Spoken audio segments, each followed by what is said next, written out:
Afternoon, everybody, and welcome to Contact in the Welcome, Desert. Stephen Greer.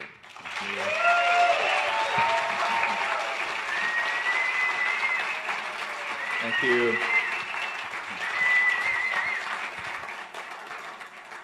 Thank all of you, and I'd really like to thank the folks who invited me here and all of the volunteers. We have about 15 volunteers supporting our effort here this weekend. So a big shout out to all those guys. Thank you. Merrill and all. Yeah, thank you.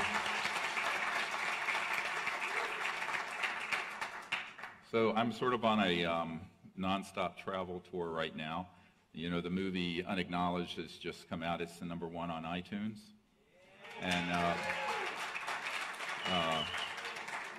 it's actually beating the new Richard Gere movie. So Stephen Greer or Richard Gere, so and we're very grateful for that, and it's thanks to all of you. How many people here contributed to the crowdfunding for that? I'm just curious. A big thank you to all these folks. That's how the movie got made.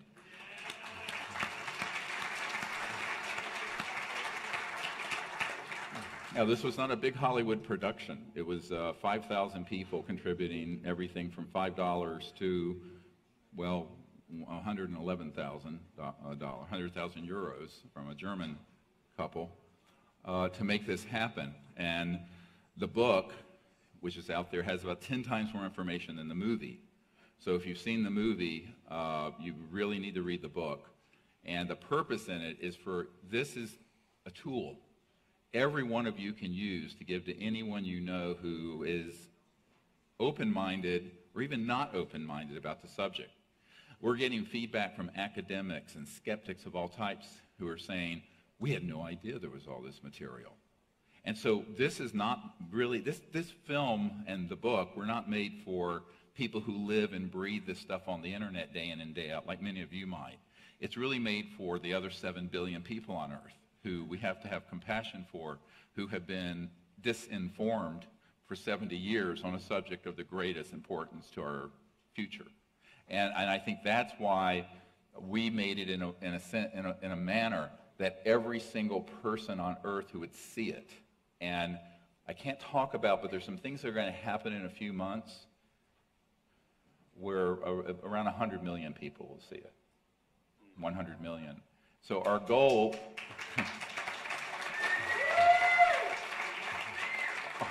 our goal is to have this become sort of the arrowhead. It's like those chevron-shaped ships that fly over us. We had over at Joshua Tree actually not long ago.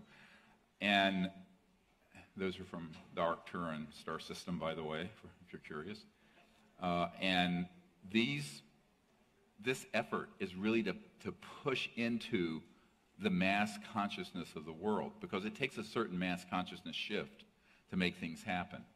And I have always said for 20-some years, if the people will lead, the leaders will have to follow. But the people haven't been leading. We haven't been doing enough.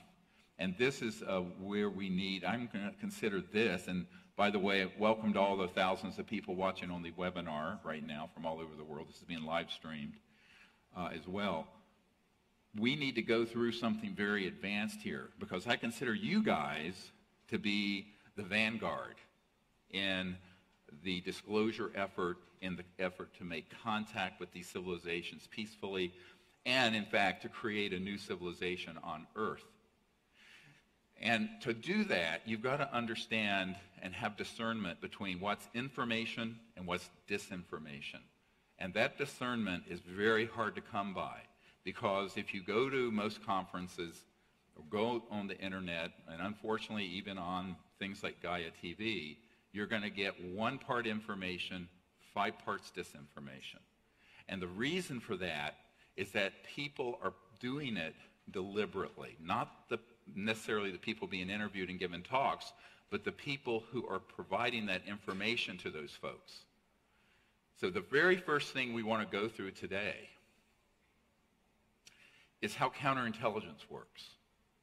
Now, I'm just a country doctor, lives in Virginia, but here's what I've found out about this. And it's been 27 years of a tutorial for me that I'm going to share with you. And it's not going to be a pretty story. Some of this is going to be deeply disconcerting to people. It'll be the opposite of what we're doing tomorrow night when we're doing contact out into the stars using the mantras and sacred Vedic knowledge and higher consciousness and all of that. This is going to be a journey through the national security state as it has devolved from a rather modest and small operation before World War II to the monster it has become today. And this monster, beginning in 1947, it was hatched in the cradle of Roswell. And the reason for it, and if you've seen, how many people have seen the movie Unacknowledged? All of you by now? If you hadn't, I don't know what rock you're living under.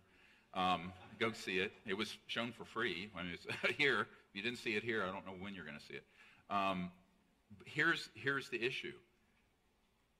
The entire national security apparatus got transformed when they realized that they had finally shot one of these objects down. Now, I say shot it down. What do I mean?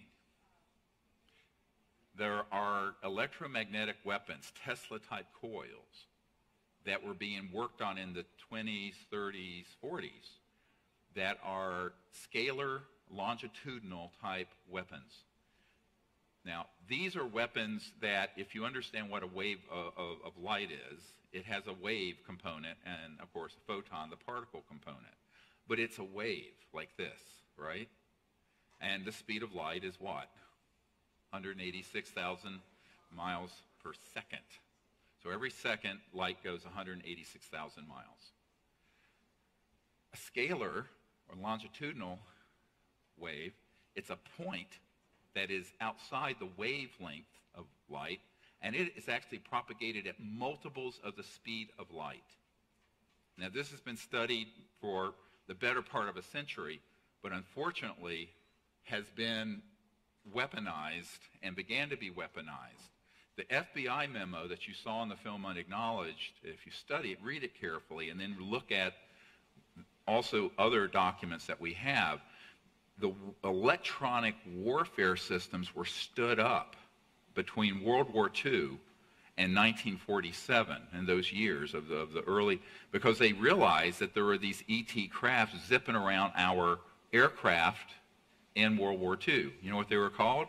Foo Fighters. Yes, there is a band named Foo Fighters, and I'd say 99% of the kids I talk to go, well, that's a rock band. I said, yeah, but before that, it was what UFOs were called in World War II. And a member of my team, who was the original researcher on cattle mutilations, we'll get to this in a moment, Dr. Altshuler, he was a very renowned hematologist, oncologist in Denver, Colorado.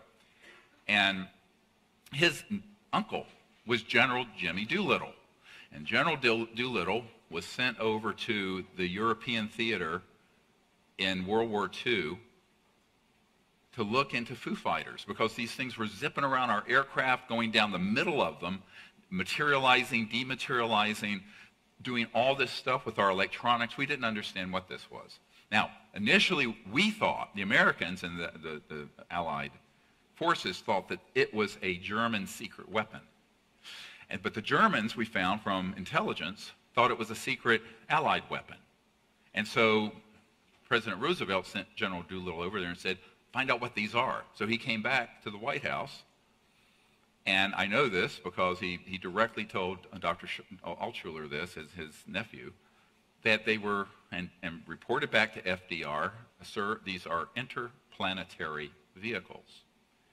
So at that point, it began to be understood that not only were these extraterrestrial, but they were transdimensional. We'll get into this in a moment.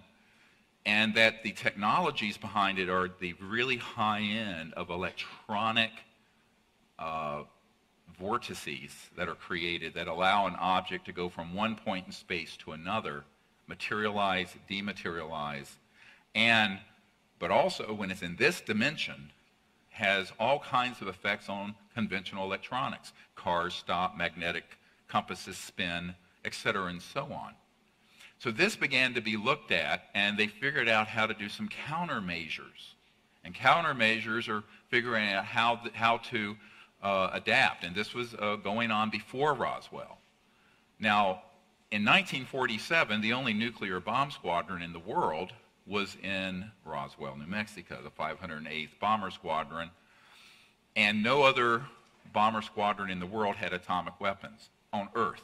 The Russians didn't have it yet, etc. So this particular system was in a radar dome, and in the FBI memo it says they apparently switched on a new high-powered radar that interfered with the electronics of the navigation of these craft, and they collided. And it's true. We know that 3 ET craft crashed at Roswell, but the third one wasn't found until, I believe, 1951, early 50s. But it went off and crashed in a very remote area. And the other 2, one was blown to smithereens, and one proceeded westward near Socorro and had crashed intact, and there was one living extraterrestrial biological entity on it, and the others were very badly mangled and died. So that began the whole modern era where they had perfected a way of knocking down these extraterrestrial vehicles that were coming in and around our atomic weapons facilities. And it was no coincidence that that was also within months of when the Air Force split off from the Army Air Force. There was no U.S. Air Force until after Roswell, and when the CIA was formed. I'm going through this history not to bore you, but so that you have some context to understand that this is 70-some years in the making of covert black projects studying this issue. And the fact that the man on the street doesn't know this, so what? You need to know it, and I'm going to go into 10 times, 100 times more information in these 2 hours than are in the film, because I'm assuming you know what's in the film. If you didn't see the film, I'm sorry. Now, fast forward into 1950s, and you have a guy named Eisenhower, who's a famous general in World War II, and Eisenhower, after Truman, authorized the continuation of the study of the modus operandi. I'm quoting from a top secret document from Canada, the Wilbur Smith document, on how these craft operated. And so a very intense, unacknowledged special access project, this is when they really started, in the late 40s and 50s were stood up to acquire the technology and figure out how these things work. By October 1954, we had mastered gravity control, what pop culture would call anti-gravity, which means that everything that we're using on this planet since 1954 has been obsolete since that date. Now, how do I know that? Well, a man who was on my team for years until he passed away of prostate cancer a couple years ago, Rick Foch, he was the highest ranking scientist at the largest Department of Defense lab. And Mr. Foch was a very good friend, stayed at my home, knew his family very well, was very direct in saying that he was in the vault and actually acquired and saw a document that stated that they had mastered gravity control October 1954. Now, this is before I was born, and I have 8 grandchildren. Scary thought, me being a granddad. Terrifying. Anyway, I'm a lot of fun, but a little eccentric. But so, and why not? But what ended up happening is that the national security state did not want this out. A, they understood it could be weaponized, and they wanted to weaponize it, turn it into weapons. And B, the energy source, as you heard from people in this film and in other testimony, is the zero-point energy field, where you could have something that would basically fit on this little stand, and it could power, as was said, a wristwatch or an entire city. New York City could be powered off of that. Free energy. And that's not a myth either. But the same oligarchs and sociopaths and fascists who ran the world economy in the time of Tesla in the 20s and the time of T. Townsend Brown in the 20s, 30s, and 40s, who was doing experimentation with voltages and levitation with crystals. You know about those studies. And in the time of Eisenhower in the 50s, those fascists are still here. We didn't defeat them. They just went subterranean. All right? So I often say we're really living in the Fourth Reich. And I had an interesting conversation with a man. Is John Warner here? John Warner? Are you here? You're too shy to raise your hand. Well, if he's not here, hello, tell him hi. This is Senator John Warner's son, all right? And Senator John Warner, I knew back in the 90s, was a member of the MAGIC Committee, Majority Intelligence Committee, MAJIC, that's been managing the secrecy on this for 70-some years, since Truman. And he says, you know, my grandfather, towards the end of his life, who was Paul Mellon, everybody know the Mellon family, one of the few billionaires on the planet back in those days. Now they're a dime a dozen. And what happened is that Paul Mellon told him prior to his death that when World War II ended, they went over and they got from Adolf Hitler's scientists a disc, and there was also a bell, but his grandfather, Paul Mellon, was there when they retrieved a flying disc. Now, it wasn't perfected yet. And that was Adolf Hitler's secret weapon, was an anti-gravity electronic disc. We had an atomic bomb. We got the atomic bomb before he got the flying disc. Understand? And therefore, they brought it back in. But he says, look, he says he knew that his family and all those people who went over there were fascists at heart. But prior to the war, they were overtly supportive of Adolf Hitler and fascism, as was the founder of IBM, as was Ford, as was a whole lot of famous, Prescott Bush, Elder Bush's dad. These were all sympathizers with fascism, which is just a matter of historical fact. It's not a political statement. It's a historical fact. Now, those folks didn't go away at the end of World War II. We defeated the German army. We did not defeat the ideology and the authoritarianism of fascism. And that is what you need to understand to get your mind around what's been going on for the last 70 years. The pretense that we're living in a free world and a free democracy, when in reality we're living in the second and third generation of the fascist state that existed during Adolf Hitler's time. Now, what happened when they had an almost perfected Nazi bell and disc, and that research folded into the R&D and reverse engineering of an extraterrestrial vehicle? And they had one, and then they had another, and there were other downings. And I have one man on my team who will not come public because he's in fear of his life, was at Fort Huachuca over here in Arizona, at an underground facility. This is where Army Intelligence Headquarters is. And there were 9 extraterrestrial craft stored there.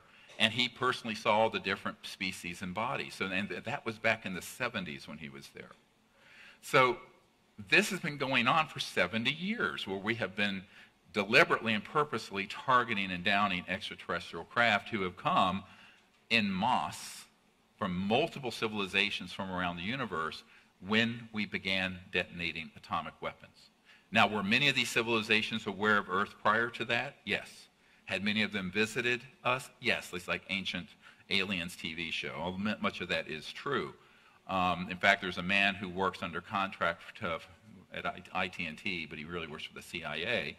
And whenever they find an ancient artifact that's technological, that's hundreds of thousands to several million years old, and they exist, he will study it and tell the intelligence community, the IC for short, what that would be used for and how it operated. The guy is a genius. I mean, absolute genius. He's also stayed at my home. So what I've found with these sort of gentlemen is that they know a great deal, but they can speak of only so much. And so whatever you see in the Disclosure Project archives is less than 1% of what I've gotten briefed on. And I'm going to try to give you the other 99% as much as I can in 2 hours. Deal? Y'all ready? Yeah. All right? All right. So, y'all ready for this? Loud, yeah. All right. So we're gonna take a tour de force through this information so that when you then hear other speakers or hear other information, you can begin to have a scintilla of discernment between, is this real or is it Memorex? You understand? Is this something that is man-made, masquerading as ET, or is it actually ET, or is it you don't have enough data to make the determination? What I call the gray area. Well, no pun intended. And yes, that's another whole discussion. So when they began to study this from both human experimentation with electromagnetic systems, anti-gravity, from the 20s, 30s, 40s, and then that combined and was greatly supplemented, augmented. Augmentation was massive from studying the extraterrestrial material. That paid off by 1954. And by 1954, guess what? You know, it's like I was a kid born in 1955. I'll be 62 next month. And hard to believe, I was 34 when I started this project, and now I'm kind of an old dude. But what can you do? Time goes on no matter what. I still bench press 410. But it's how I deal with stress. Move weights around. I know it's a very guy thing. So we had this amazing technological transfer that happened. Now, we had a chance at peace. And you all heard the rumors that Eisenhower had a meeting out here in the desert of California where Edwards Air Force Base is now, Muroc. That happened. And when I was in the process of putting together the briefing for the Minister of Defense and the President of France back in 07, 08, that period, about 10 years ago, they sent me a report from someone that they had in their archives who had been there with Eisenhower. And what the extraterrestrial civilizations were asking for, and yes, they do work together, they have different specialized functions. We'll get into that maybe tonight or tomorrow night, depending on their natural capabilities and interests, like all peoples. But they offered to help our civilization technologically if we would stop this proliferation of hydrogen bombs, thermonuclear weapons. Eisenhower was friendly to this. Others, like Forrestal, were. He got killed. George Patton, by the way, the General Patton, was very supportive of disclosing these technologies to the public after they retrieved them from the Nazis in 1945, and he was assassinated because of that. He was killed because of his support for disclosure. Do you understand what I'm saying? Okay, so this is how, we went completely off the rails between 1947 and 1955. And we haven't gotten it back in place since. So we're now 60-some years into an unconstitutional, deep government. This is not a conspiracy theory. This is an absolute fact, and we can prove it.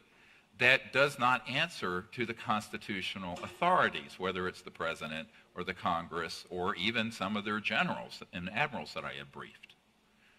So these unacknowledged special access projects became more and more and more powerful as they got more and more technology and money and started taking a bigger and bigger and bigger piece of the U.S. budget, but also spun off corporations that then spun off things like integrated circuits and computers and fiber optics and night vision. These all came from studying extraterrestrial material items. and were highly profitable. Now, never mind that you and me, the taxpayers, paid for all the research and development, and these corporate Nazis, who are psychopaths, took it, monetized it, and have made trillions of dollars. And we're happy to use our iPhone, and we're just clucking along and ignorant of the fact that this is all stolen technology from we the people. So, you know, that is what began to happen, and this is why Eisenhower said, beware the military-industrial complex. And one of the most important, I don't know if we have some of these clips lined up, but I want to go through just real quickly, because it kind of does it in a compact way, some clips. And our first one is this one from Eisenhower, and this is what he's talking about. We must guard against the acquisition of unwarranted influence, whether sought or unsought, by the military-industrial complex. Next. A shadowy government with its own Air Force, its own Navy, its own fundraising mechanism, and the ability to pursue its own ideas of the national interest, free from all checks and balances, and free from the law itself. This is a senior senator from Hawaii, Inouye, talking about the deep national security state on the Senate floor during the Iran-Contra, but he's referring, it has its own funding mechanism, et cetera, and so on. Think about that. It's self-funded. No one is overseeing it. The senators aren't, you aren't, and most certainly the President of the United States isn't. Next. The nations of the world will have to unite, for the next war will be an interplanetary war. The nations of the earth must someday make a common front against attack by people from other planets. General Douglas MacArthur. Look at the date on that. Okay, the date on that, I was 4 months old, October 1955, precisely 1 year after we mastered gravity control. So the warmongers and the war profiteers and the psychopaths who love endless war hatched a plan in the early and mid-50s.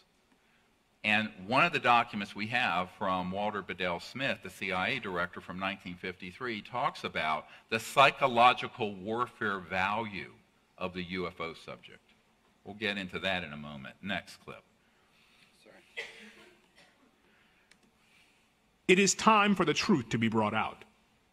Behind the scenes, high-ranking Air Force officers are soberly concerned about the UFOs. But through official secrecy and ridicule, many citizens are led to believe the unknown flying objects are nonsense.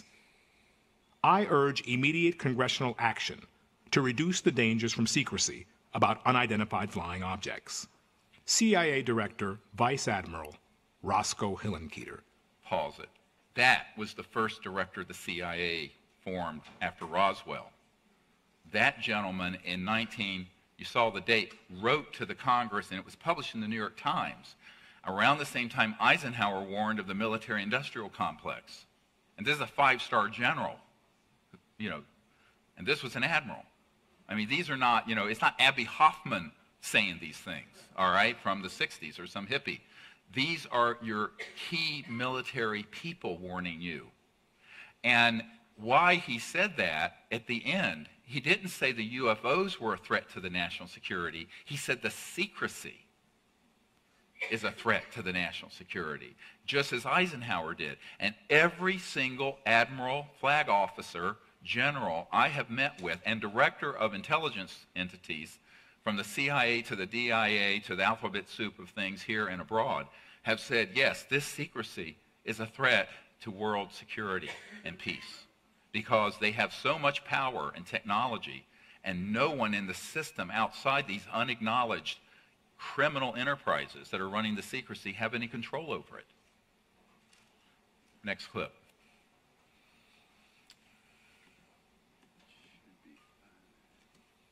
I occasionally think how quickly our differences worldwide would vanish if we were facing an alien threat from outside this world. All right, pause it. here we go. Now let me tell you how this came about. One of the men who developed SDI, Star Wars, the Strategic Defense Initiative, in its early conceptual days, was a Colonel Holman, and he and I talked about this a great deal. And he was on a briefing team that would go in and try to scare the hell out of the U.S. president about the ETs. So some of the presidents have been briefed just enough to secure their cooperation on what MacArthur called an interplanetary war, where they want to create a scenario in the future where instead of us fighting, a few hundred terrorists in the Middle East, or a few thousand even, and spending $1 trillion a year on intelligence and defense spending, we can stampede the entire planet into hysteria using psychological warfare and hoaxed alien events to have an interplanetary conflict that would enrich the warmongers 1,000 times more than the Iraq War did, which was also a fake war, right? There were no weapons of mass destruction there, but we killed hundreds of thousands of people marching in there. And Colin Powell was deceived. And if you think people aren't being deceived, think about this. Secretary of State Colin Powell was sent up there by Cheney and his henchmen to tell people as a matter of certainty and fact that Saddam Hussein had weapons of mass destruction, which he did not have. And Colin Powell had been the chairman of the Joint Chiefs of Staff and a 4-star general. And he was deceived by these devils in the intelligence community. And it led to a disastrous situation that is getting worse with, of course, now we have ISIS. Because you go in there, we broke it up. This was all by design, so that we keep the fire burning. It's like that rock song. Keep the fire burning, because how do you justify trillions and trillions and trillions of dollars going into these same war profiteers and warmongers unless you have an enemy? But we're running out of substantially large enough enemies to feed the monster and the beast. So the big one is coming. Let's continue. When von Braun was dying in front of me, the very first day that I met him, he had tubes draining out of his side. And he was tapping on the desk telling me, "You will come to Fairchild." I was a school teacher. "You will come to Fairchild and you will be responsible for keeping weapons out of space." The strategy that Wernher von Braun taught me was that first the Russians were the enemy against whom we're going to build space-based weapons. Then terrorists would be identified. Then we were going to identify third world country crazies. And the next enemy was asteroids. The last card is the alien card. And all of it, he said, is a lie. A lie. Love her. Here's the truth that people don't want to hear. Now, she didn't know this. Carol didn't know this. In fact, she just called me just before I got on stage. By the 1950s and 60s, because we had man-made UFOs, they were able to do things that looked alien, and to 99.9999999% of the population would be, including the president, but were actually being done by the intelligence community and these unacknowledged special access projects, USAPs, super secret projects. And these include, but are not limited to, the following: UFO events, UFO crashes, we'll get to this in a moment, the abduction of humans with people and then entities that were man-made, that look alien, and the use of electronic warfare systems to simulate those experiences, as well as certain chemical weapons and hallucinogens. Now, how many people here have heard of MK Ultra, the 50s, 60s, giving acid to people? What they didn't tell you during the Senator Church's hearing is that the crown jewel of the mind control projects of the 1950s and 60s and 70s was not chemical or LSD or hallucinogens. It was electronics. So here's something that I'm going to tell you that I learned in 1993 or 4 by the man who invented it.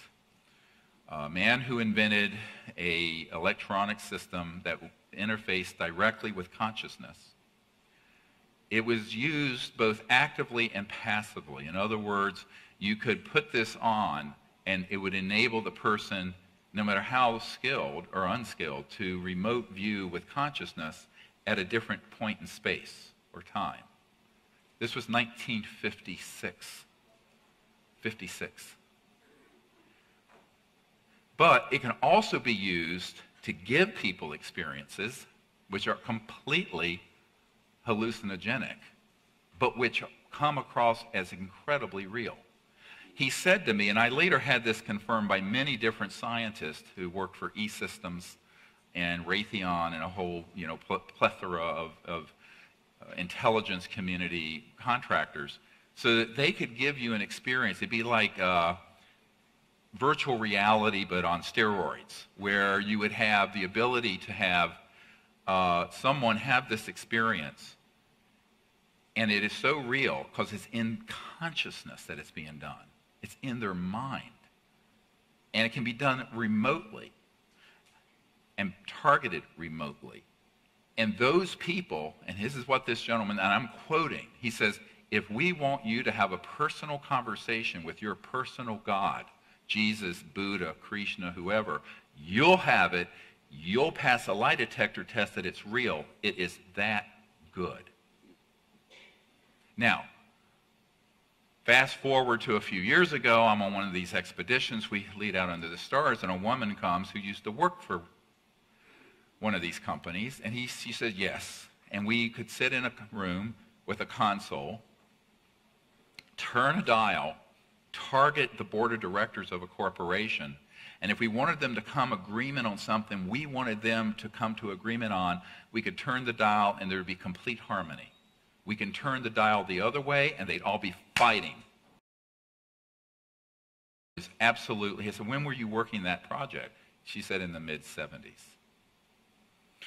This is what Wernher von Braun, it's not in this clip, warned about more than even the risk of interplanetary war, which psychopaths.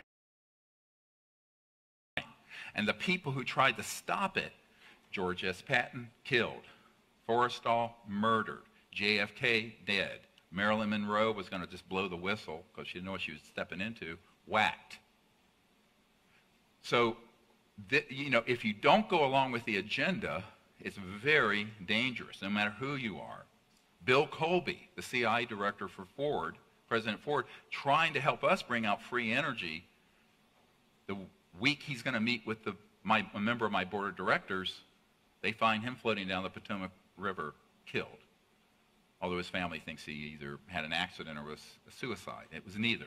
His best friend, a colonel, retired colonel, told me specifically that Bill Colby was assassinated because he was going off the reservation of the secrecy and trying to move disclosure forward, but most importantly, bring the technology out before both polar ice caps melt.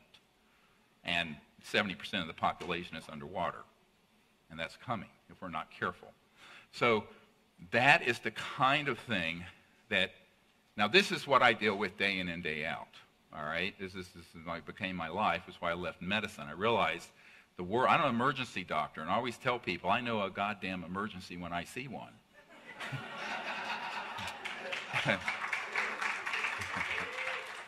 And we are in an emergency. Now, the interstellar civilizations know we're in an emergency too. The big red flag that went over Earth when we had detonated atomic weapons said, wow, these folks have so much beauty and promise, but there's an aspect of them that's gone so out of control that now they have technologies that could destroy all life on Earth and could become an existential threat to other planets because we're starting to go into space. This began the modern UFO era. So I always tell people, all these people running around afraid of the aliens, and this intelligence guy and military guy who went to Ronald Reagan said, and he told me it was a hoax. He said, yes, you're right, there are ETs out there, They're a threat to us, and we need to put weapons in space, and we need SDI, the Strategic Defense Initiative. And that is what brainwashed Reagan into making that comment at the United Nations, and then brainwashed him into billions and billions and billions of dollars into brilliant pebbles and all kinds of other stuff that's just nonsense. It never worked. So that they could take that money, use 10% of it on the stated project, like brilliant pebbles, and put the other 90% into black projects, weaponizing space. That's how it works. That's how the defense industry works. So unfortunately, Reagan did not have the discernment you're going to have by the end of this 2-hour meeting.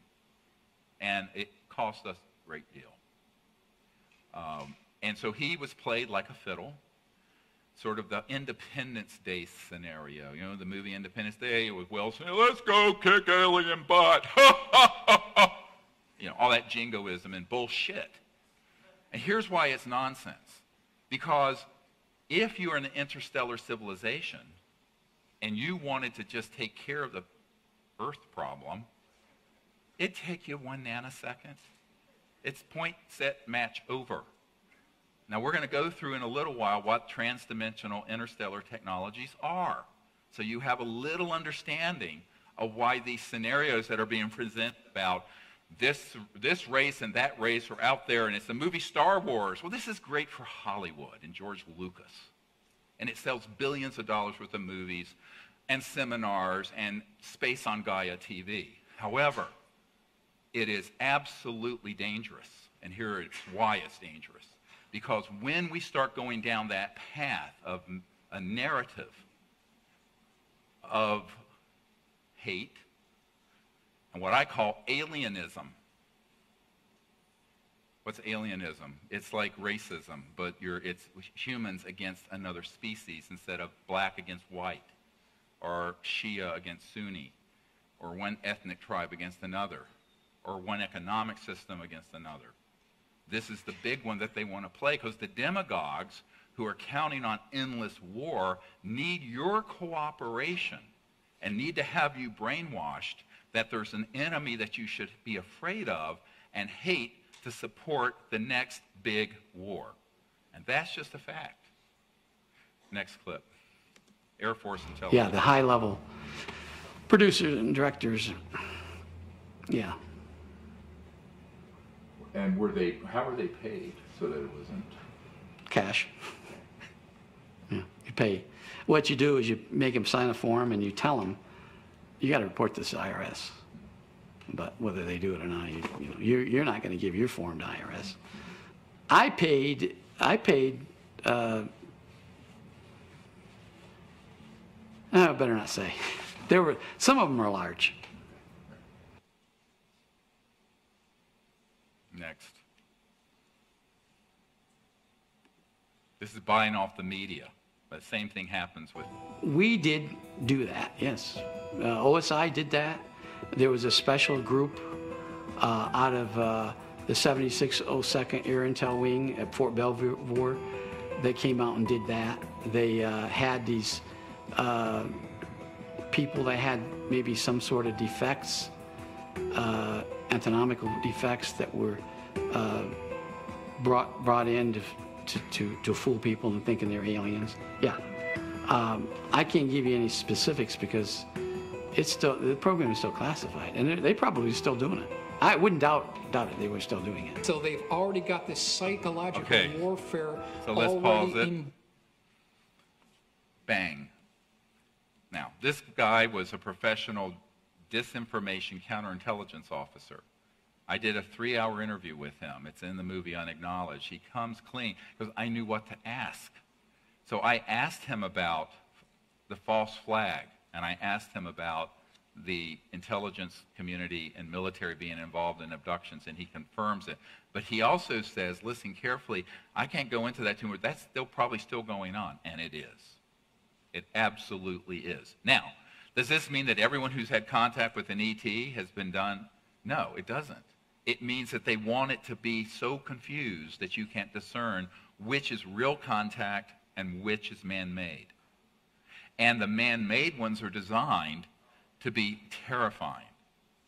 Now, I want to go back to Dr. Altshuler, who was the only real solid scientist doing work on mutilations, cattle, horse. He did the Snippy the horse case back in the 67 or whenever it was in Colorado. And he concluded that these were all being done by paramilitary humans made to look like UFOs. Now, when that was going on, we already had man-made UFOs going around doing stuff. They were testing out systems, and people say, oh, well, the cut was so precise it couldn't have been done without, you know, some alien technology. Well, it wouldn't have been done with technologies that were in your local hospital in 1960 or 70 or 80. But in a classified project, they have it. You think that classified projects don't have things reaching parity with what ETs have? They have. So those events started happening, and I, by chance, when I was learning this from Dr. Altshuler, and he says, oh, yeah, he says, it's really too bad because my work has been taken by people who are then saying, you know, all of this is being done by aliens, and this book, you know, an alien harvest and this and that. And he said, no, we knew, all of us knew, that those were paramilitary operations, not ET. Again, for their psychological warfare value. And they were getting raw materials they were using in their underground bases for biological experiments I'll get into in a moment if you really want to hear some Frankenstein stuff. Now, is this too creepy? No? I don't know how far to go sometimes, people. Okay, we'll keep going then. So, you know, I tell you, the truth is going to piss you off before it's going to... Yeah, so this is what you need to know if you're going to be an interplanetary ambassador tomorrow night. These technologies have been very well developed and were operational when I was a child. Now, when you have an Air Force intelligence guy admit this, and also you have people coming forward like Ben Rich, who is the head of the Lockheed Skunk Works, in the film Unacknowledged, we have in his handwriting and a letter between he and a close friend, and he affirms that yes, there are man-made UFOs and there are ET ones. This is the head of the Lockheed Skunk Works, the super secret Skunk Works. And the Cube, which is the state-of-the-art facility underground near Edwards, where these operations are ongoing. I know an engineer has worked there. These technologies are so beyond what you can imagine. Anything you can imagine in a Star Trek movie or science fiction, they've already done in these laboratories. So we have to begin to understand the extent to which there's the technology that you read about on CNN and in, you know, tech journals, and it comes out of Google or iPhones and what have you. And then there's the real high-tech stuff that is in the unacknowledged world. And you have to understand those technologies to understand what people call the alien phenomenon, because 90% of it is man-made, masquerading as ET because they want people to have a new enemy to hate.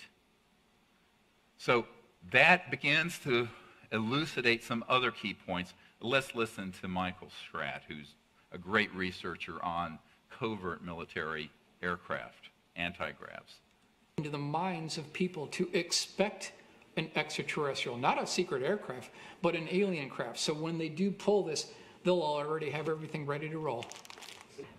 These civilians got onto the base and got into something, and they saw something they weren't supposed to see, and this group came out and went into their home and scared the dickens out of them and staged an alien event. Exactly.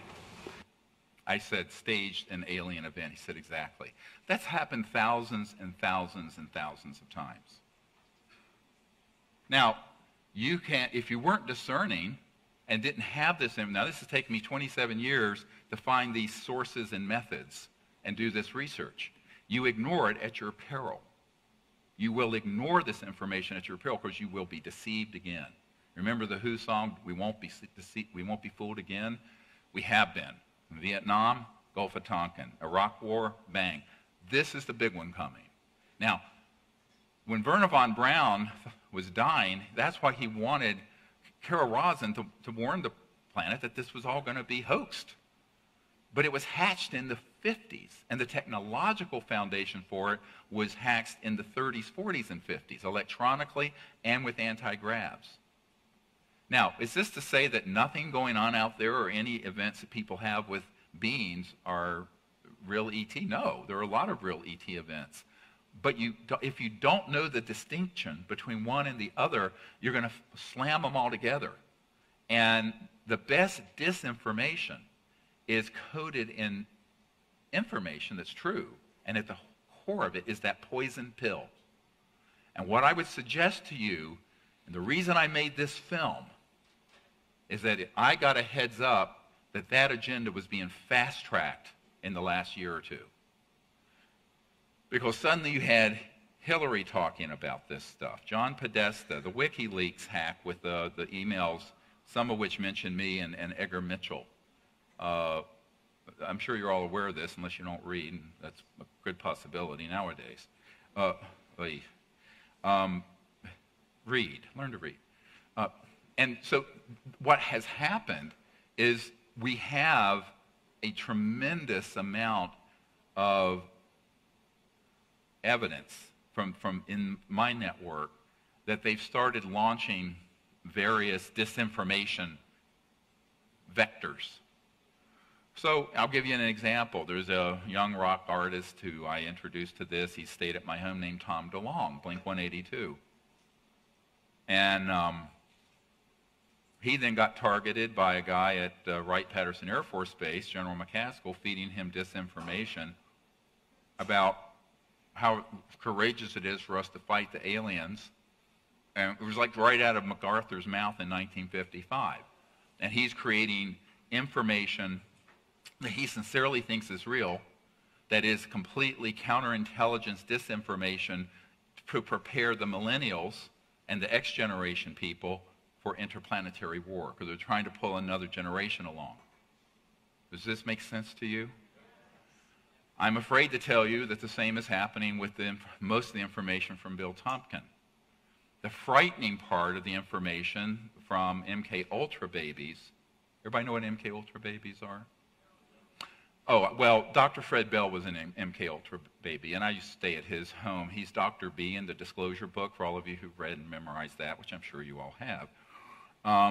And those kids were handed off at a very young age, some as infants, by their parents. And Dr. Bell was a direct descendant of Alexander Graham Bell, had a very high IQ, great technical capabilities in electromagnetism. The agency, the CIA, wanted him. The parents agreed to hand them over to the MK Ultra program, and so he was brought along in 40s, 50s, 60s, 70s into this system. I was at his house and actually saw his badges and credentials for all the companies he worked for, Hughes Aerospace, all these big, everything. And yet, he had a lot of experiences that he thought were real, that were the result of what I described a little while ago, that were electronic warfare systems that gave him virtual reality consciousness-based experiences so that he would hate the aliens and develop weapons to shoot them down. And so he developed them. He says, yes, in 1965 we had a platform up there, and when an ET craft would materialize into this dimension, we could target it, hit it, and it dropped down like a lead weight into the Pacific Ocean, and we'd all be going, yay, we killed another one. Now, this has been going on since I was a child. You should all be terrified of this nonsense. So some of the folks, I don't know Corey good. I know that some of his he's on the page with disclosing, but some of the stuff that he's recounting, remembering, Corey, those were programmed events in virtual reality. Now, have I had an experience with this? Yeah. So let me tell you my own experience, if you want to hear it. It ain't pretty. 1994, July, I'm back and forth with Prince Hans Adam von Liechtenstein, the Crown Prince of Liechtenstein, which, as you all know, is one of the chief funders of Adolf Hitler. And he was an Opus Dei, the chief funder of Opus Dei, the far right-wing radical group at the Vatican. And Pope John Paul would, come to his castle in Liechtenstein and hold private masses for him and everything. So he flies over to New York, and he's going to be meeting with some folks that I'm working with there back in '94.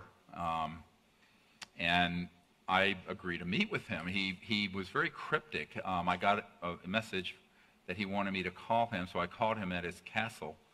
And someone picked up, and as soon as I said who I said, "This is Dr. Greer calling for His Highness." And they immediately put on the Crown Prince. They don't have a king, so there's Crown Prince. And he said, "Look, I can't talk with you on the phone about what I want to share, but we need to meet." I said, "Sure." So we had to deconflict our schedules. Eventually we met in New York. He was staying at the Pierre Four Seasons Hotel on Fifth Avenue there at Central Park. And I decided to go up with my little daughter. I have 4 daughters, and I was doing so much shuttle diplomacy trying to get the Clintons and other people to get on board to disclose this, and the military and the people in Australia and the UK, that I started doing a date with Daddy. And a date with Daddy would be one child at a time could come with me on a meeting once they got to be 8 or 9 years old. So because then I could, they were more easily manageable, because I couldn't, be meeting with a head of state and have a 2-year-old in the room. So she came, and we're there meeting with him. My little daughter, who's 8 or 9, just before she turned 9. And he starts telling me this story about how much money he was pouring into the abduction groups and mutilation groups through cutouts.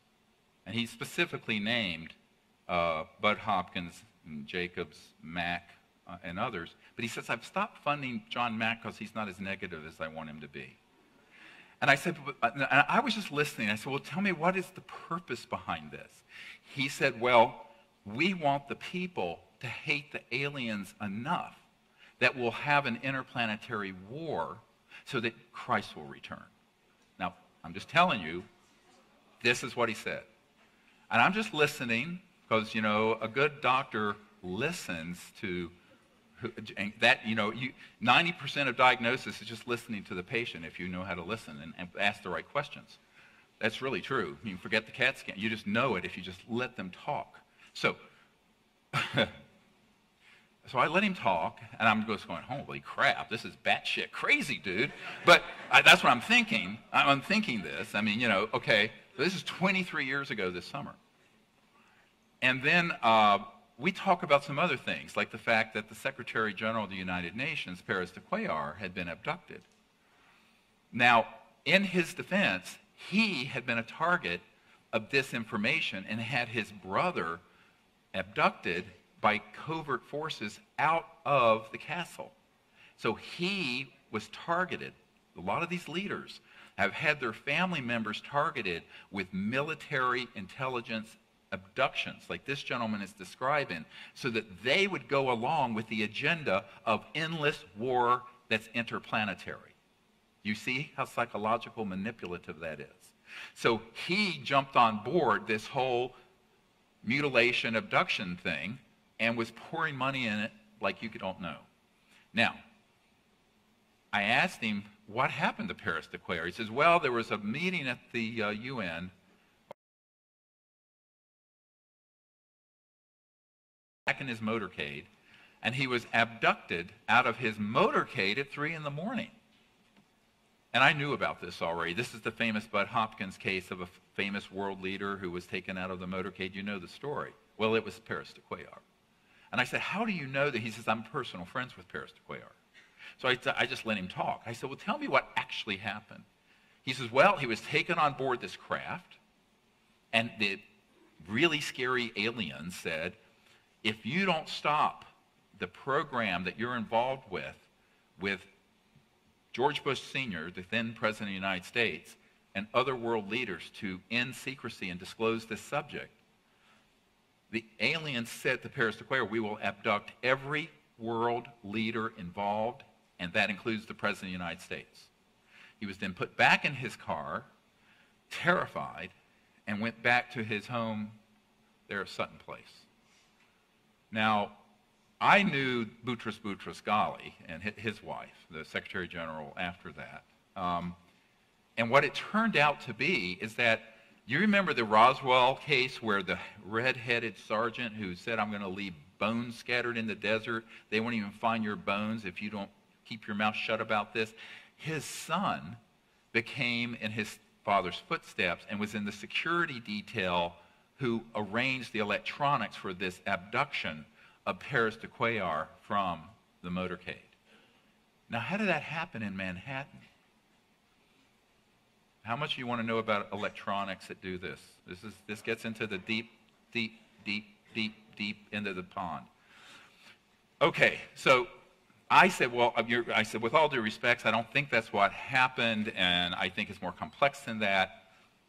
And we talked about the CE5 initiative, the Close Encounters of the Fifth Kind initiative, where we make contact with these civilizations for peace. And he says, you know, because he has a private jet, he says, I go all over the world where there's a wave of these sightings, and wherever I go, there are sightings before I'm there. But while I'm there, no UFOs or no ET craft are there at all. I wonder if it's my attitude. I said, with all due respect, Your Highness, I think you hit the nail on the head. Because he was so populated with fear and hatred. The ETs don't want to interact with someone like that. Why should they? They want to do that, they can deal with the psychopaths who run unacknowledged special access projects. They're not interested in them either. Now, that night, I'm in my bedroom at the St. Moritz Hotel on Central Park South, and I'm there going to sleep. Suddenly, a beam, it was like an energy force, it wasn't visible light, came into the room and tried to abduct me.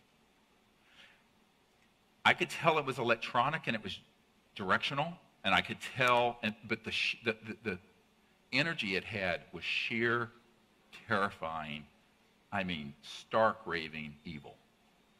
And I knew it was coming from a man-made source because I was astute enough to know about this. So what I did, they were trying to abduct me to say, you don't believe that's what happened to Paris de Cuellar? We're going to do it to you right down the street where you're staying. And so I was hit with this weapon system.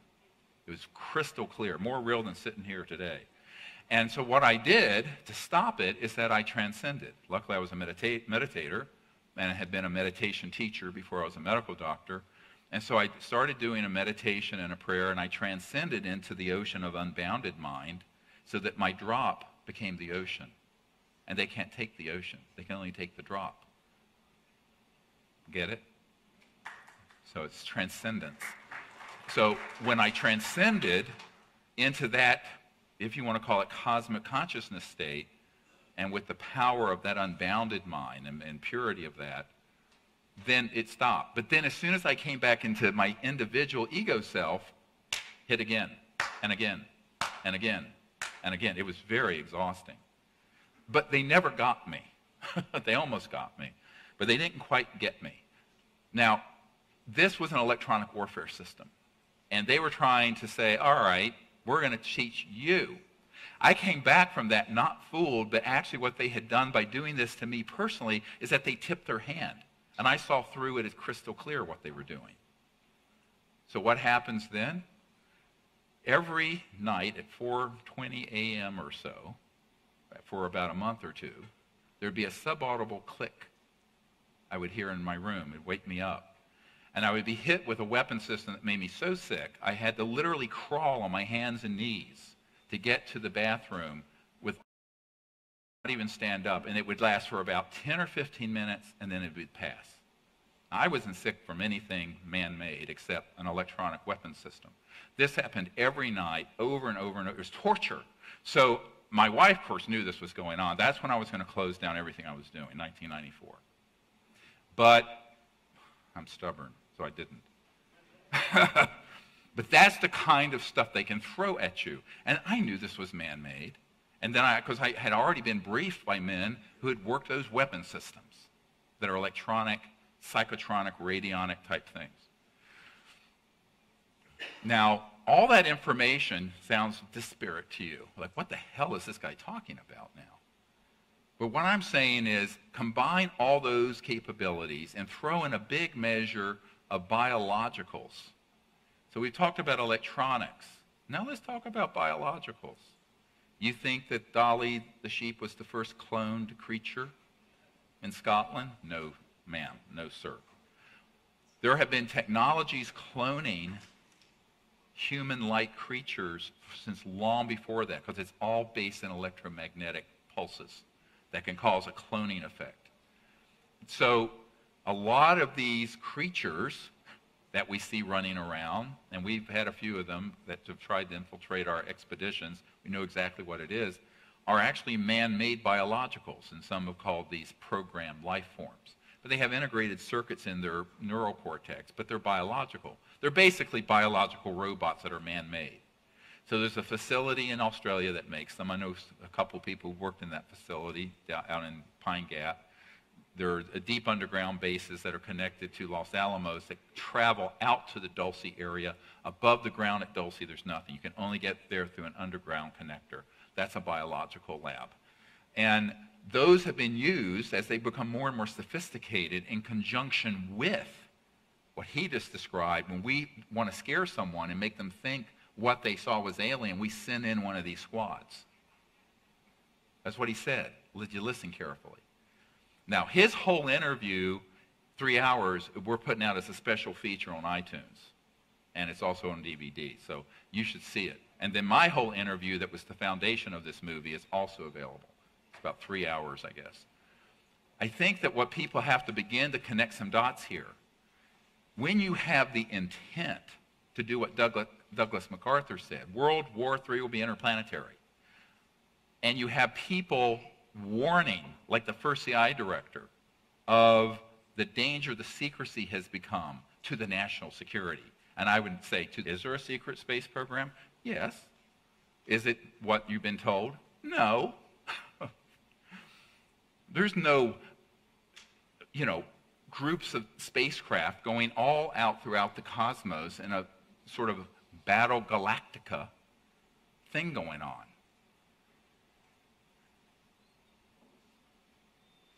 We would like to, and it's been done in conscious virtual reality. Do you know why the Nellis Air Force area, the specific area, was called Dreamland? Because when you go into those simulators, how many of you have had a lucid astral dream, like an out-of-body dream? They have technologies that will enable you to go into that state, and in that state, go out there. But you're not out there in your physical body in a physical spacecraft. Do you understand what I'm saying?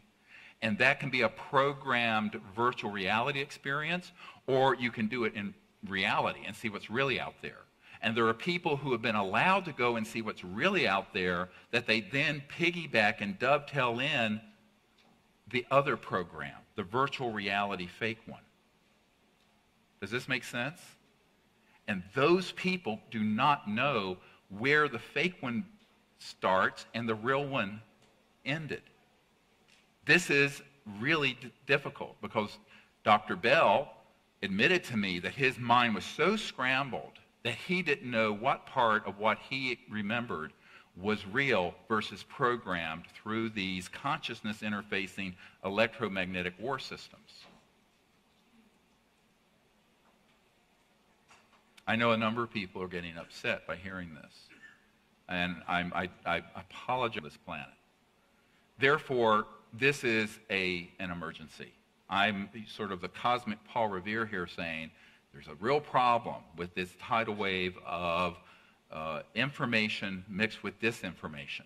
So there's information that's legitimate, but in the core of it are very frightening scenarios that have been embedded in these people who have been victims of MK Ultra and have been creating Manchurian candidates and who have put this information out there. And I think what we have to begin to ask is, even if all of that were literally true and not a virtual reality consciousness program, what's our response to that? What should we do? Well, you have two choices. You can be like Will Smith in Independence Day and go kick alien butt. Good luck with that.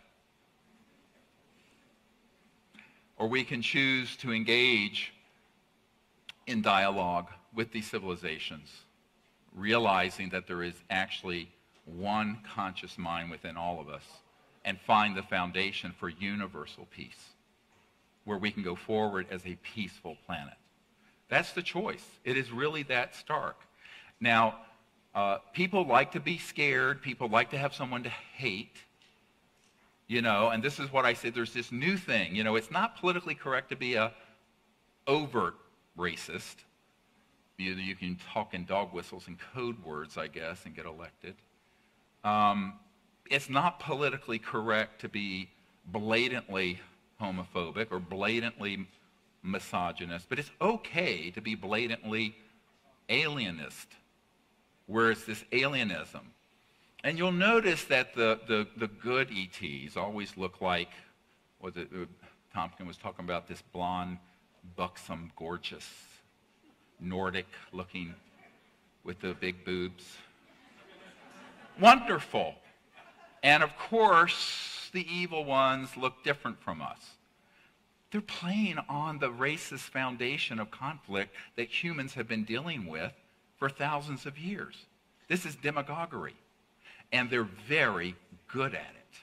They have kept one religion against another, one race against another, one people against another, going in conflict for thousands of years. It's been the organizing principle of our civilization has been division and war. Now, we come by it naturally because chimpanzees and monkeys organize into troops like that. But we have to transcend that part of ourselves and find a higher spiritual aspect of ourselves that realizes that we are one people in one universe and we have to live together in peace. Because the alternative is termination. Why do I say that? Well, by the 1950s, something came along called mutual assured destruction. Everybody heard this term? It means that if one nuclear weapon is launched, everyone launches everything, and the Earth becomes this radioactive pile of glowing rubble. And that was the deterrent that kept us from actually launching nuclear weapons against the Soviet Union or China or whoever. But that's an atomic or a hydrogen bomb, a thermonuclear weapon. What if you're dealing with a civilization that has technologies 100,000 to 1 million to, in the case of a few of them, 1 or 2 billion years ahead of where we are? You think you're going to weaponize that science and technology and engage in hostility and aggression and survive it for more than a nanosecond? No. And so anyone who knows anything, the scientists I know in the classified projects who see all the stuff going on at UFO events like this, they're just laughing out loud. Because the fear and the fear-mongering, it's like if you know anything about genetics, electromagnetism, interstellar travel, transdimensional physics, the whole thing becomes ludicrous. But if you put it out there and people latch onto it because we want to have a new enemy to hate. Now, I grew up in the South where I was almost murdered because I had an African-American girlfriend in North Carolina in the early 70s. It's like the movie Loving. Did you see the movie Loving? Great movie. And, that's changed. I don't think you get run over by a car like I almost was, with people hanging out the window screaming "in lover" at me as I'm bicycling to school as a high school boy. But you might in some places, but generally no. We've made progress in some of these areas, but what the demagogues who want to have centralized power over the world, whether it be political or religious, want is to have an entirely new generation of people who have something new to hate. So you have to understand that agenda is the central operating system that evolved in the 1953 era when the CIA director Walter Bedell Smith said, wouldn't our job, let's use this for its psychological warfare value. And then all those years later, President Reagan at the UN saying, wouldn't our job of creating world unity be easier if we had a common alien threat to unite against? To which I say, why do we have to have someone else to hate to become peaceful and united on earth? This isn't going forward. This is going way backwards. But it works for the people who want to maintain centralized, fascist, authoritarian power. And this chief vector of this disinformation, unfortunately, has become the UFO subculture. Now, I don't say that with pride. I just say it as a matter of a fact. And I think what we have to do is say, what are we going to do as a people to fix this? You're not going to fix it down the laser barrel or an atomic weapon or a scalar weapon or going, cowboys and Indians in space. You're going to do it by understanding what part of the database out there has been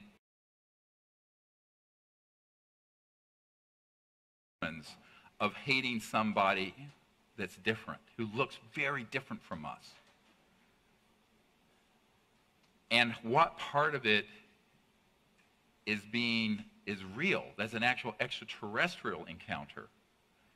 And what part of it are things maybe we just don't understand. To wit, I'll give you one great example. I learned some years ago that through Operation Red Light, you know that, Operation Red Light, that one of our disclosure witnesses talks about?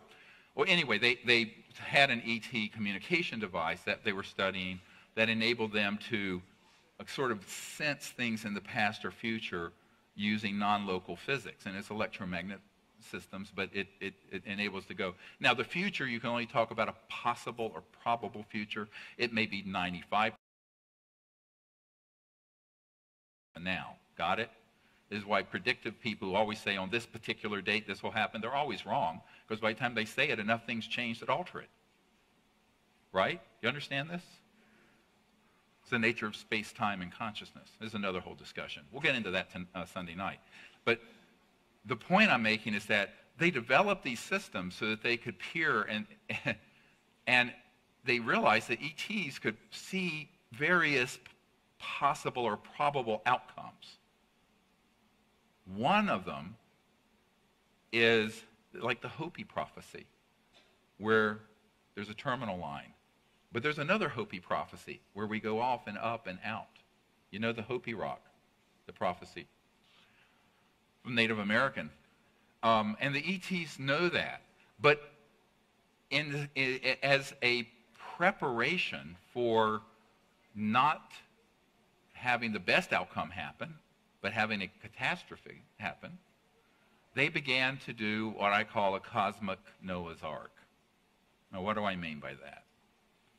It's you've heard of in Norway, the seed bank that has all the seeds of everything, and then, well, imagine multiple civilizations realizing that we were in a position to destroy all life on Earth, including human species, where they began to document the biosphere and the genome of the entire planet as a backup in case it crashes. So a lot of the phenomenon you see, now people would say, I could never figure out, the very famous Provence case in France that the Japan group, the division of their equivalent of NASA, did this report of this spacecraft landed in a lavender field, and this man comes out in the wee hours of the night or morning and in the dark, and there are these little ETs that are picking lavender and taking samples of lavender and taking it on the craft. And there's physical evidence of this landing. It's a great case. It's in our materials. Now, why is that? Well, it turns out all over the world, in the waters, in ponds, in the oceans, underwater, every kind of species, they've been taking samples. And they're studying two things. One, they're cataloging the genome, including ours. Number two, They're also cataloging the delta, the rate of decay of the genetic material due to chemicals, radiation, poisons. Wonder why we have so much cancer? Treatments are, quote, better, but the rate of cancer keeps going up and up and up and up and up.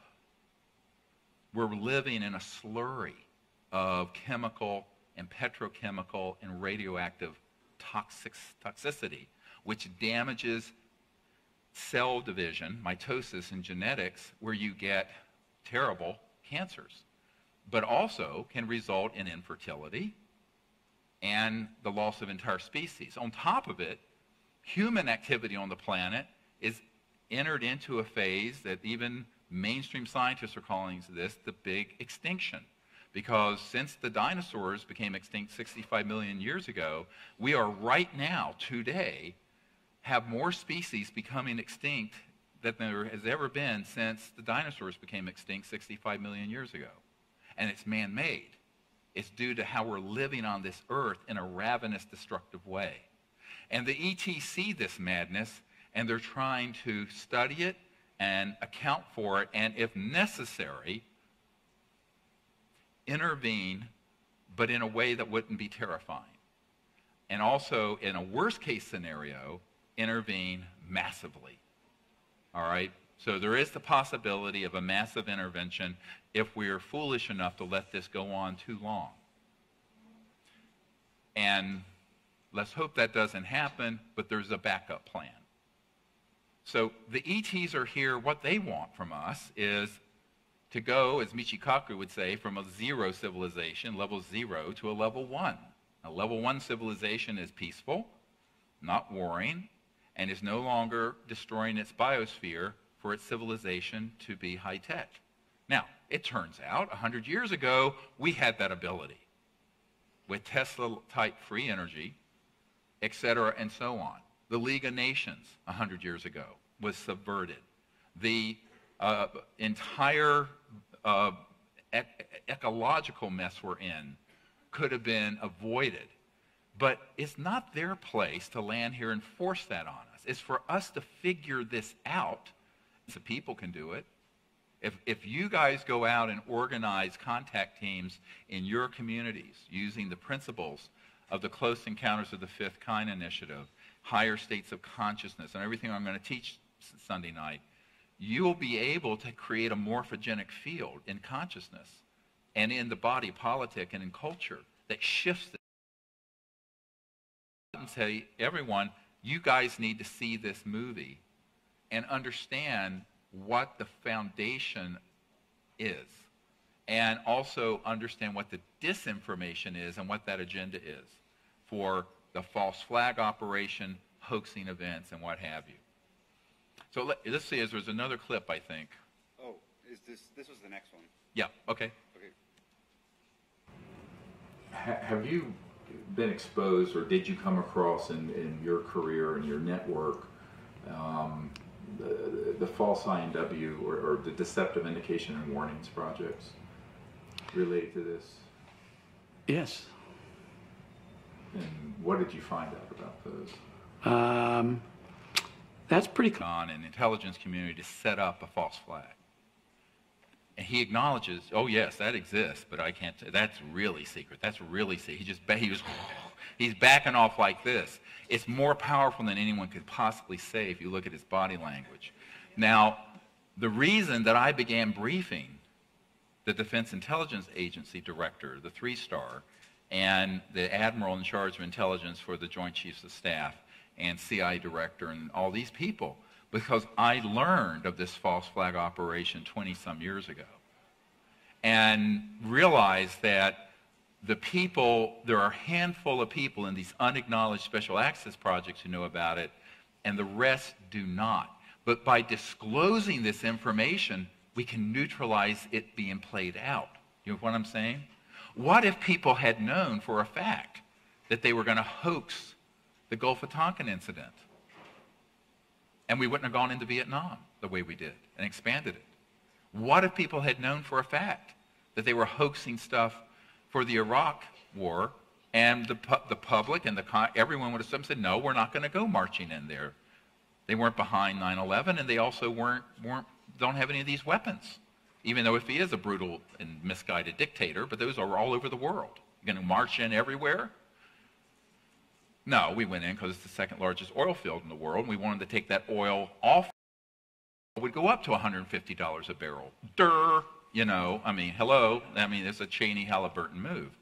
So that's what you need to understand is this manipulation. But the manipulation that got us into Vietnam and into the Iraq War and the Mideast imbroglio is nothing compared to the crown jewel of deceptive indications and warnings. And he's affirming it exists, but the terror in his eye. I was in the room, the director, Michael Mazzola, he's here. Stand up, Michael, where are you? Are you hiding? Oh, he just went out. He's probably doing something outside. So that's what you all need to understand, is that this is, now if I had had one person confirm this to me, I said, ah. But I've had dozens and dozens and dozens. Very hard to get anyone to go on the record. And we did. I don't know. Did you ever meet an Air Force pilot who piloted them? Only the Cash Lander. I actually interviewed him. Oh, you... Pilots. There was a off the equipment, and then there was a I can't remember what the fourth person did. He was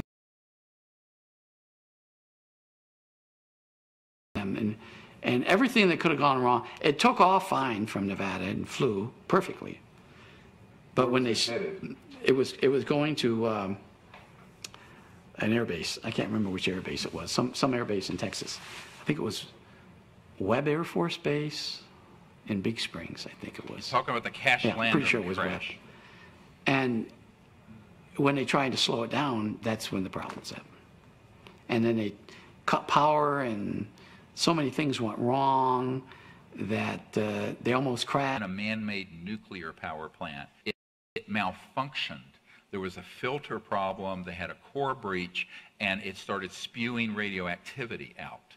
And as it went down over outside Houston, it sprayed Cash, Landrum, and several other people with this toxic slurry of highly radioactive waste, who were hospitalized and were very sick and virtually killed them. And I think they eventually did die. And he's admitting with humans, craft, and he described the helicopters escorting it as it went down, which is also in all the eyewitness accounts. Now, Cash Landrum tried to sue the U.S. government for injuries, and they said, no such project exists. Unacknowledged. Unacknowledged. But that is a $10 billion lawsuit, and I've just had an attorney contact me who does constitutional law. We might pursue the U.S. government for this, because this isn't the only event that's happened where people have been injured and victimized by U.S. covert programs dealing with man-made or human-piloted UFOs that have caused death and injury. And they always deny it, and they're happy for you guys to believe it was those horrible ETs that did it. He was the principal investigator at the Air Force Office of Special Investigations who debriefed the pilot and the crew. And he says that.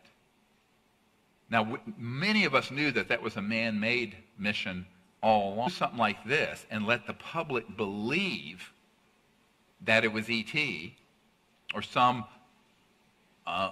unexplained aerial phenomenon, like the UAP thing that, Hillary said on Jimmy Kimmel. What nonsense.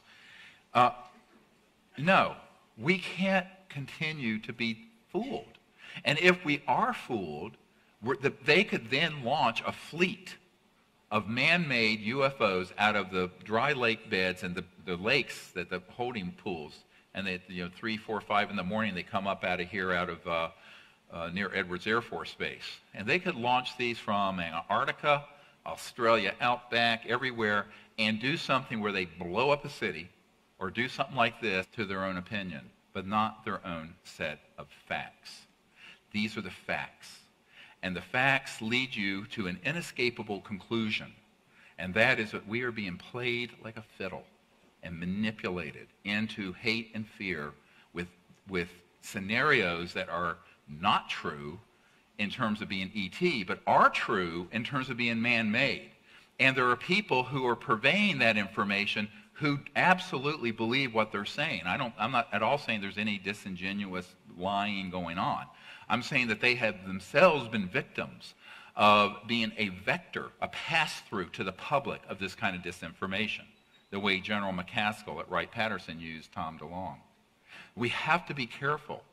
And I have to say that the most complex, I mean, I'm an emergency doctor, and the differential diagnosis that you've got to have in your random access memory in your brain to take care of people in that setting is a lot. And this is taxing. This is like playing chess in 38 dimensions. Which is why I often don't talk about all of this, but I feel like the movie and the book goes into this in more depth. But what I'm trying to do is give people a foundation so they have discernment. But I'm also trying to expose the criminality of these unacknowledged special access projects and how easily they have infiltrated the New Age subculture, the UFO subculture, and the general populace itself through movies. Like I think today is the next Alien movie coming out, So there's billions and billions and billions of dollars going into movies like Independence Day and their sequels and Alien and their sequels. We're a long way from Close Encounters of the Third Kind and the movie E.T. And the populace is being brainwashed to be prepared for something that is getting fast-tracked. And I think the only way, the reason all of you need to be ambassadors for that is that this is the tool to educate your neighbors and friends who are skeptics or on the fence or don't understand. That's what Michael Mazzola and Stephen Peake and I did when we made this movie. Was it to be something you could give to anyone? They go, wow, there's really something here. I didn't know there was this much evidence or material or documents or what have you. And also the narrative of what the evidence is, how they've kept it secret through unacknowledged projects that are illegal, and why. What's the agenda? They want to keep us slaves to the macroeconomic order with a few oligarchs running the central economy and the central power system and utilities and oil and gas and coal. And they want to prepare people for what Douglas MacArthur in 1955 clearly stated would be World War III. So it's not that difficult. I mean, it's a very simple message, but what's complex is what I've been going through today, and that is figuring out what part of the data that's out there is ET, what part of it is man-made, and how do you tell the difference? And you know what? Sometimes you can't. Now, I can give you a little clue. If an interstellar craft is in the area, it's going to, and you see it where you can actually see the superstructure, the actual shape and material of the craft, it's seamless. The ones that are man-made have rivets, they have parts, they have seams, they have sections. You want to know why? How many people know why? Raise your hand if you think you know why. No, this will blow your mind. Okay, how much time do I have? Oh, I'm out of time? Oh, I could go on. Anyway, no, we started late. No. It's 2 hours from when I started, not from when they made me late. Okay. But this is the really cool shit. All right, this is the stuff we're going to be doing tomorrow night where you understand transdimensional manufacturing that are interstellar. So I have this great story of this captain I dealt with who was there to retrieve an ET craft that was shot down in the South Atlantic in 1963. And he wouldn't come forward. He was told he would absolutely be erased and terminated with extreme prejudice, which means killed, turped. And he didn't want to be turped, but he called me up and he says, Doc, he's this old crusty guy, and he says, the thing I don't understand is that when we retrieved the pod that had these 4 bodies in it, and they were 39 inches tall, they were handsome little men, I'm quoting, and the skin color of a Sicilian, politically incorrect even in a red state, but they had no ears that are external, just an opening, no hair, And they were, he said, but they were handsome little men. And they were shot down because they were trying to slow down our development of intercontinental ballistic missiles. And they got a lock and a triangulation from his ship's radar and the base radar, and they hit it with an electronic weapon. But he says, the reason I'm calling you is that the damnedest thing has bothered me for 40 years. I said, what's that? He says, they had these suits on, and there was no way to get in and out of them. There was no zipper. There was no belt. There was no buckles. There was no buttons. And there's no way you could have gotten in and out of that damn thing. And I said, well, yes, sir, they don't have clothing manufacturing like we have. He says, what do you mean? I said, well, that uniform is in itself a metallicized material that has an electromagnetic field that connects with a bioelectric field that enables them to materialize and dematerialize without injury. And the uniform itself is materialized on them from subatomic materials from the 0-point field by setting up a sonic tonality that materializes around it. So there's nothing to manufacture. And by the way, if you were to look at their craft, he says, yes, the part they were in was like that too. There were no seams or parts. I said, that's how they manufacture things. So when we go get a Ford, you dig up the iron and you smelt it, and it's very Bruegel-esque, isn't it? It's like a Bruegel painting. You know, we're like cavemen. You know Bruegel? Anyway, sorry. So we have this primitive idea that manufacturing consists of digging junk up out of the earth, smelting it, welding it together, blah, blah, blah. That's not how interstellar civilizations create things. Because they have mastered in the Vedas, the ancient Sanskrit Vedas, they would be called the Siddhis, S-I-D-D-H-I-S. This is what we're going to be talking about a lot Sunday night.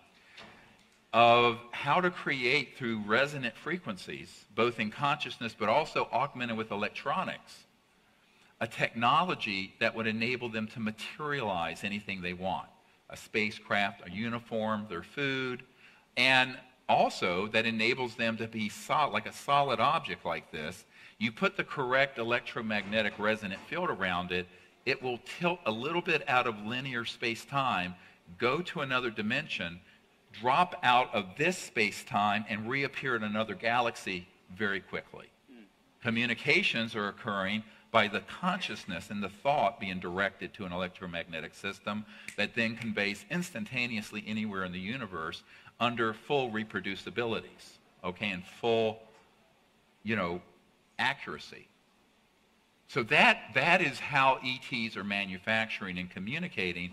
The reason that's important is that there are all these frightening scenarios. I had a discussion with Zachariah Sitchin some years ago about how the ETs came here and we were slaves digging up gold. I'm going, really? Well, let me tell you something. I have a disc from a CIA agent that has several thousand pages of patents on it. If anyone ever wants to fund a research lab for us, any billionaires in the room or millionaires, give me a jingle. I've got it. Okay, so, and you can put metal, any metal, a tin can or whatever, in a microwave, adjust the frequency. You put in this orange powder that's very easily acquired, and at the right frequency, that you can move through transformation. And it sounds like, the elements, or you just go up the periodic chart through resonant frequencies, and you want to take something that's iron, you turn it into gold or platinum. Has that been done? Yeah, absolutely. It's been done in classified labs for decades. So what do you think, if that's the kind of stuff we can do, an interstellar civilization doesn't need to come here and create slaves out of us to dig gold up out of the ground. You see where I'm going here? All these fearsome ideas have propagation in the public because we're ignorant about science and technology and also of what the agenda is. So we need to become scientifically literate And also, when we're making contact with these civilizations, we need to understand that they're coming through one star system or galaxy through other dimensions. And here's the beauty of it. Those other dimensions are folded within every single one of us. All of it. Each human, from its unbounded conscious field all the way to your physical body, has folded within it the entirety of everything that's in the cosmos and every dimension, not just material. And that's why we can make contact. And that's why we will make contact tomorrow night under the stars. I hope to see you there. Thank you.